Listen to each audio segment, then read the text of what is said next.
Tonight, new details about how police say Luigi Mangione fled New York City after allegedly murdering UnitedHealthcare CEO Brian Thompson. The NYPD said they lost the shooter after he took off from the scene on an e-bike into Central Park, ending up at a bus station in uptown Manhattan. The chief of detectives now says Mangione got on the subway from there and went back downtown, revealing the details in an interview with NBC News' Jonathan Dienst. We believe he may have taken the subway back to Penn Station and then made his way to Philadelphia from there. The chief says he then traveled west to Pittsburgh and then back east to Altoona, withdrawing money from an ATM and paying for everything with cash along the way. When Mangione was arrested 5 days after the murder, police say he had thousands of dollars in his bag. He also had this gun, according to police.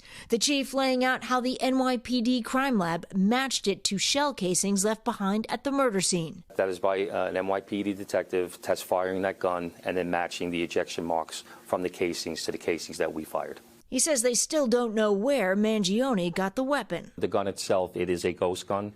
It is a receiver that comes from a gun manufacturer from parts, and then the gun was built up from a 3D printer.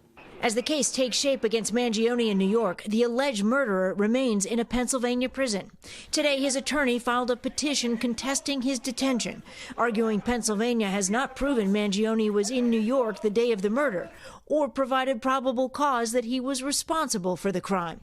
A hearing for extradition has been scheduled for December 30th. New York Governor Kathy Hochul says she's been coordinating with Pennsylvania Governor Josh Shapiro. Governor and I both want him brought back to New York as soon as possible. And there is real concern, officials say, that there could be copycat violence. This incident has created a torrent of online reactions, many of which cross over into a more uncomfortable realm of territory that we would think of as closer to threats. The support for Mangione ranges from shared anger over the healthcare industry to actually being sympathetic towards the violence, according to Clint Watts, an expert on cybersecurity. What we're seeing, which is always the most dangerous situation, is people either condoning violence or maybe mobilizing to violence. That's where the concern is right now, that contagion effect that could take off.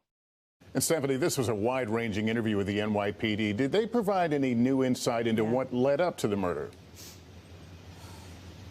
Yeah, they did, actually, Lester. They said the family filed a missing persons report on Mangione and added that when he arrived in New York City on November 24th, that was 10 days before the murder, he knew exactly when and where that UnitedHealthcare conference was going to begin.